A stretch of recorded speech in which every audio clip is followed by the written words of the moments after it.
يا زمالك، الامور داخل نادي الزمالك صعبة جدا، صعبة مش جدا يا معلم، صعبة للغاية.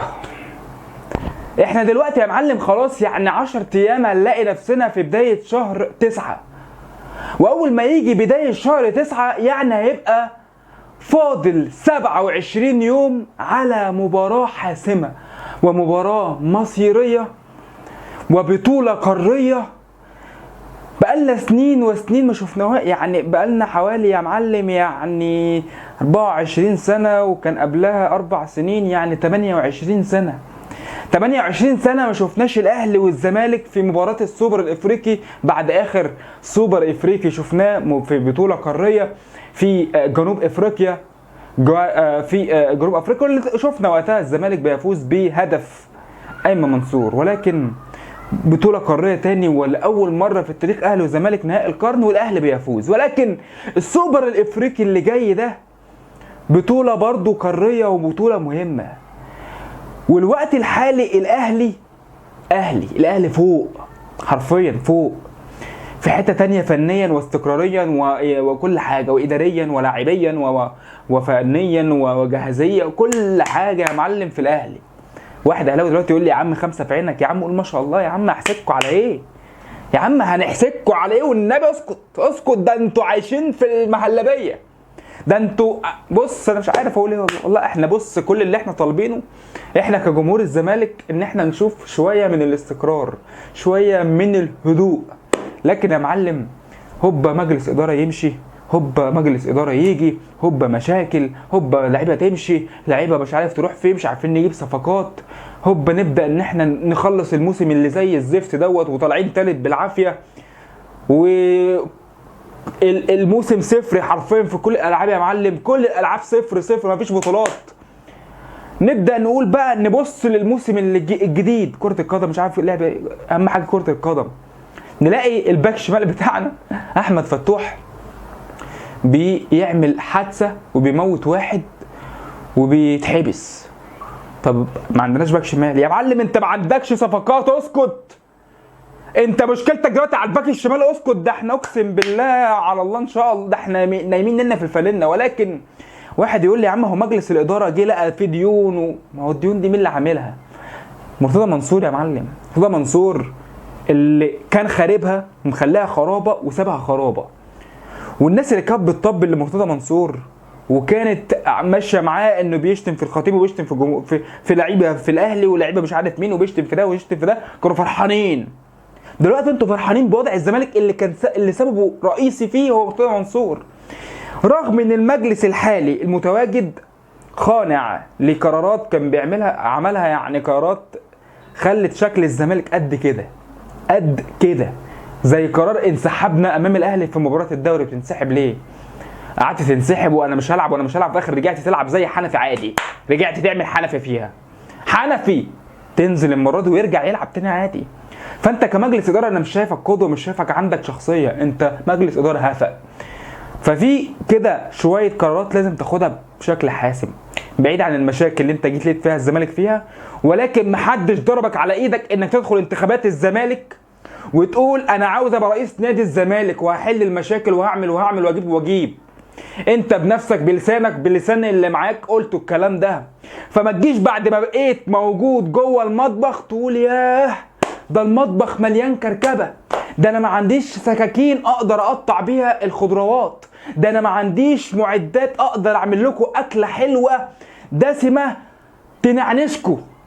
لا يا معلم، انت داخل المطبخ وانت عارف ان المطبخ ما فيهوش حاجه، وعارف ان المطبخ محتاج حاجات، وعارف فما تجيش تعيط وتقول لي انا قطعت شويه بصل فجاه على عيني عيطت. لا يا معلم، انت اللي بتعمل كده، انت اللي بتقطع البصل بايدك وبتقعد تعيط دلوقتي، تقعد تقول انا في ازمه وبحل لكم ازمات. لا يا معلم، انت جيت الزمالك وانت عارف ان في ازمات فحلها.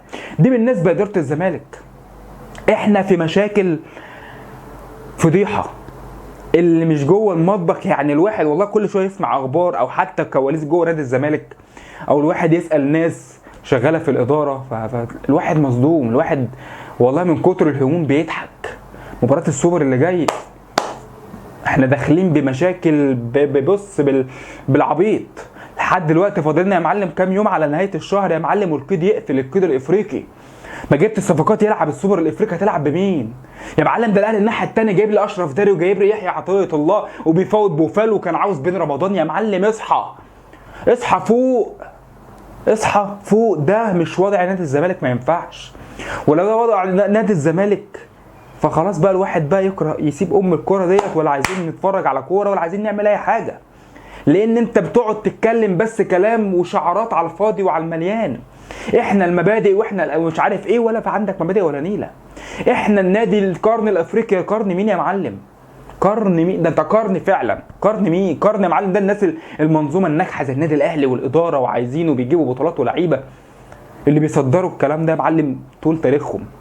اخر حاجه بقى عشان نختم حلقه النهارده، عشان الواحد جاب فيه اللي مكفيه بصراحه، ولكن فتوح ازمه. فتوح الايام اللي فاتت شفت بعض جمهور الزمالك يعني ماشي مع نغمه فتوح، والله نقف جنبه، فتوح مش عارف مظلوم، فتوح لعيب كوره مستقبله هيضيع. يا عم احمس، مستقبله يضيع يا معلم؟ فتوح مستقبله يضيع؟ ياض انت قاعد يالا بفرنه مقطعه يالا ده انت مش عارف، مش لاقي شغل يالا. مستقبله ايه قد ده؟ احنا اللي مستقبلنا بيضيع يا معلم، احنا نايمين لنا في الفلنه تقول لي مستقبله هيضيع؟ لعيب او واحد ربنا كرمه بيلعب كوره وبياخد ملايين ومشهور وبيلعب كوره وبيهتم بصحته، المفروض اللي هو مهتم بصحته وبيلعب رياضه، والدنيا رزق من عند ربنا كده، ربنا بصله، ولكن هو ما حمدش ربنا بالرزق اللي عنده ده والنعمه الكبيره اللي عنده دي. واحد بيمشي يتعاطى بمخدرات، ودي مش اول مره مرتضى منصور قال الكلام ده. ساعتها قلنا هو ليه مرتضى بيقول الكلام ده؟ ما ينفعش يقول كده. لا يا معلم، ما دي حقيقه. والفيديوهات اللي انتشرت على فتوح لما كان باصحابه وبناته والكلام ده، الواحد مش عاوز يتكلم في الكلام ده، لكن فيديوهات اتنشرت كلنا شفناها وقتها ساعه مرتضى منصور. فربنا وقتها سترها عليك، ولكن انت برضو ما زلت تمشي في الحته دي. ويقول لك ايه؟ عشان بس يبرر لك الحادثه والموتة اللي عملها في الراجل. تلاقي بعض جمهور الزمالك يقول لك ايه؟ قال لك والله اصل هو كان قاعد مع شويه ناس بيحششوا، فالناس دول هم اللي خلوه عنده ايجابيه في التحاليل. احمس تاني، لعيب كوره راح يقعد مع ناس بيحششوا؟ لعيب كوره راح يقعد مع ناس بيحششوا؟ ده انت تغور في ده يا معلم. لا زمالك لا اهلي ولا بتاع. اهلي مين اللي عايزك يا فتوح؟ اهلي راح يجيب يحيى عطيه الله يا معلم، هيبص لك انت يالا تقول لي اصل الاهلي كان عاوزني؟ ده انت كنت رايح زي الضياء. اهلي مين اللي هيبقى عاوزك؟ اهلي لما يجي يبص للعيب لازم يبص لاخلاقه ويبص لتصرفاته ويبص لاجتهاده. يعني الاهلي لما يبص لزيزو عاوز زيزو لعيب محترم، لعيب مجتهد، رغم ان انا كزيزو فنيا شايفه مش بيقدم الاداء الفني بالنسبه للوينج، واتكلمت في الحته دي كتير، ولكن بحترمه لحاجه واحده، انه بيحترم نفسه، بيحترم شغله ومجتهد في عمله. بس ده زيزو بعيد عن الحته الفنيه اللي ايه بتكلم فيها. ولكن انت كفتوح انت واحد لا تحمد نعمه ربنا وربنا سترها معاك مره واتنين. المره دي قتلت واحد بعيد بقى عن الخطأ، بس انت قتلت وانت مغيب، وانت ماشي بالعربيه مسطول، عينك يا معلم مش عارف ولا دنيتك، وانت في دنيا تانية. تشرب من هنا خمور يا معلم والدنيا سطلانه في السطلانه، تمشي تدوس على الناس، وفي الاخر تلاقي بعض جمهور الزمالك بيدافع عنكم، بيدافع عنك انت يا فتوح. ونرجع نقول هو حال الزمالك ماله عامل كده ليه؟ لما يكون جمهوره حاله كده وبيدافع عن واحد قاتل زي كده وحشاش وبتاع مخدرات وبيشرب، وكلنا شفنا الكلام ده وسمعنا الكلام ده وتحاليل اكدت الكلام ده، ودلوقتي راح يتفاوض مع الناس يدوهم ديه طبعا يدفعها بعيد ان هم يوافقوا ولا مش هيوافقوا. ولكن انت كواحد بتدافع عن واحد زي كده ليه؟ تقول اصل مستقبله يضيع؟ يا عم روح شوف مستقبلك انت. كفايه عظمه لحد كده طولت عليكم في حلقه النهارده، لكن الواحد كان فيه الحقيقه يعني كلمتين محشورين في زوره اللي اتكلمنا فيهم في حلقه النهارده بالنسبه لازمات داخل الزمالك والكوارث الكتيره، والواحد مش عارف بكره يبقى فيه ايه.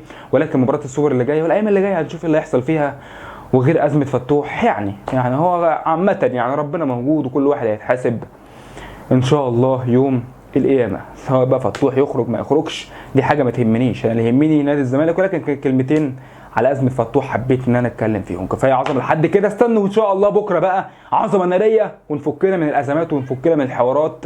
سلام.